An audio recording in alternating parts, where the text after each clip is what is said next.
All right, Giants Nation. So if you're anything like me, you're probably bored of this season because you know we need the tank.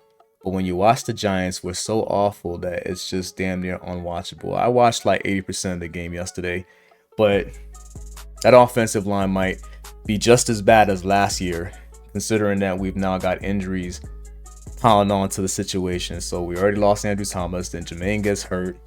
That line is hot garbage. So a lot of people already complain that Tommy DeVito holds the ball too long. Well, that's not really the issue yesterday. Nobody could get open by the time Tommy DeVito, gets the ball, gets his little 1-2. Y'all wait for people to get open. And sometimes you don't have an opportunity to wait because they are already sacking you. So Tommy DeVito had it bad yesterday. Now, we already know Tommy DeVito is not as good as Daniel Jones. He's probably more confident, but not as good. I feel like his throws yesterday were not delayed though, and that was a problem with Daniel Jones. Not all of his throws, some of his throws were behind the wide receivers. I didn't really see that with Tommy DeVito, but then I didn't see a lot of throwing early because he just had no time. So I don't mind losing these games. It's just that I kind of want it to be a little bit more fun.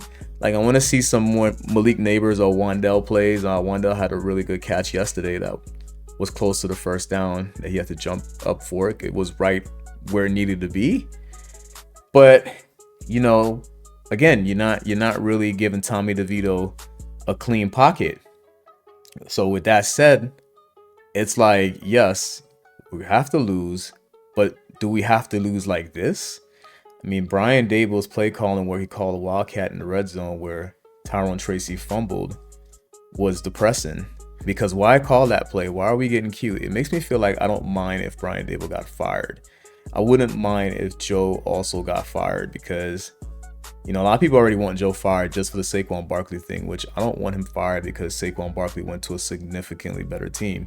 A lot of Giants fans fail to understand that we don't have the structure that the Eagles have. So he's not running for 255 here. Like he's out there looking like Gennady at the NFL level because he's on a super team.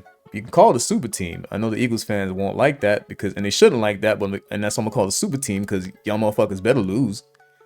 I hate to see you guys get to the Super Bowl and win. That's gonna be depressing for Giants fans. So yeah, the super team in the Eagles that they got over there, he's doing well. It's just it wouldn't have worked out here. For anybody who's mad at Joe for that, that's not a reason to be mad at Joe.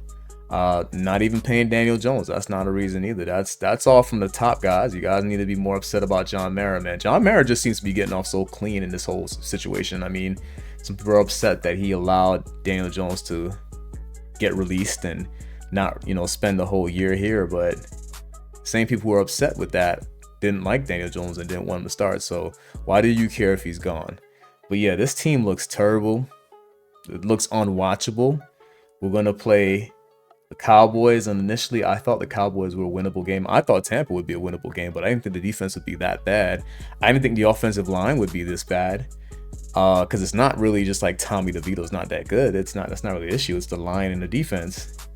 But we might lose to the Cowboys, and it'd be funny if they do sign Daniel Jones and Daniel Jones beats us. That would be hilarious.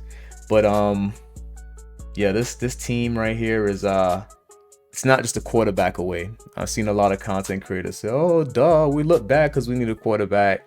A lot of my favorite content creators, I'm looking at them like, I want Cam Ward. You put Cam Ward out there yesterday. What is Cam Ward going to do if Cam Ward is on his ass? So, we got a lot of stuff that we got to fix. We got to fix our line. We got to fix obviously our quarterback. So we get our quarterback. We got to fix our line. We got to get better players everywhere. I mean, that secondary is ass. That defense, the pass rush is non-effective. It's so weird to see other teams' pass rush actually getting through our shitty ass line and sacking our quarterback, and then our line that has all these stars on it, then they're not hitting, and the secondary can't stop nobody, man. Oh man, we're very close to being the Chicago Bears next year. That's what it looks like. We can get Cam Ward, with who I want, and if we don't fix the team in the right way, we could easily be the Bears, where it's like, the quarterback is good, but there's some stuff going on with the team. So it all depends on what we do, because we don't know if we're going to keep Brian Daboll. So we don't know who's going to be the OC next year, who's going to be the head coach. We don't even know if our GM will still be our GM. And these are things that we need to consider. Now, I want to touch on Barkley again. A lot of you guys are still upset about the Saquon Barkley thing. Again, people are saying that Joe should be fired just for letting Saquon Barkley walk. And I agree in a different sense. Like, he should have traded Saquon Barkley. That's, if you knew you were not going to re-sign him, why didn't you trade him? That's where my issue with Joe stands. As for not signing him this past off season, it is what it is. I mean, this dude was talking about he thought Saquon Barkley was worth like 9 million or 10 million, which is weird because I'm pretty sure he would have to pay him more in 2022. So what changed? And so the biggest downfall of the whole Barkley thing for you guys who are still Barkley fans, I have a Barkley poster in a Giants jersey on my wall still. I didn't tear it down. I'm not upset that he was ever a Giant. It is what it is. I don't like the Eagles, but if you can't get that deal done in 2022, that was the end of it right there. I don't know what happened between Barkley and Joe, but those are the two people you blame. A lot of people try to blame Daniel Jones for accepting the contract that the Giants foolishly gave him, which onto Jones and Jones being released. Really don't care that he's been released. He's made enough money. He's going to have a great life. He's going to be a great backup. If you're a dumbass Giants fan and you're saying that you think that he need to go to CFL and all this stupid shit, you're very goofy, sir. You need to go look at some of these backup quarterbacks that are playing in the NFL right now. None of those guys are better than Daniel Jones. So he'll have a great life if he wants to be a backup. I'm not worried about Daniel Jones. He ain't on the team no more. Barkley, guys see him in our division for the next 4 years, so it's always going to be a subject, man. Yo, we just don't have the structure. We don't have the structure for Barkley to be running those kind of yardage on the Giants. So either way, it is what it is, man. We suck, and we just need to accept it. Get over the Saquon Barkley thing. I see in the groups people are fighting over Barkley.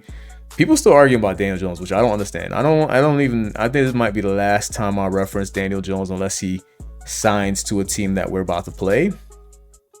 There's no reason to talk about Daniel Jones, but a lot of people are upset with Malik Neighbors because they're saying Malik Neighbors is talking too much. Malik Neighbors is a rookie. They're targeting Malik Neighbors. They're asking him questions on purpose. He's going to have to talk to his PR team so he can learn what he shouldn't and should not say, because he's young. He's going to say things that most people will say that he shouldn't have said because he's young. So either A, the Giants got to talk to him, or B, his team's got to talk to him and say, hey, be careful with some of the questions they're going to ask you because he's young and he's going to tell the truth. And a lot of people are getting upset with Malik Neighbors, and I have to remind you that he is young. He is young. A lot of people are saying that he's not a leader. I saw Marshall talking about he's not a leader. Man, shut the fuck up, Marshall. He's young. And this is Marshall from Chat Now or whatever the network is. Shut up, bro. He is young.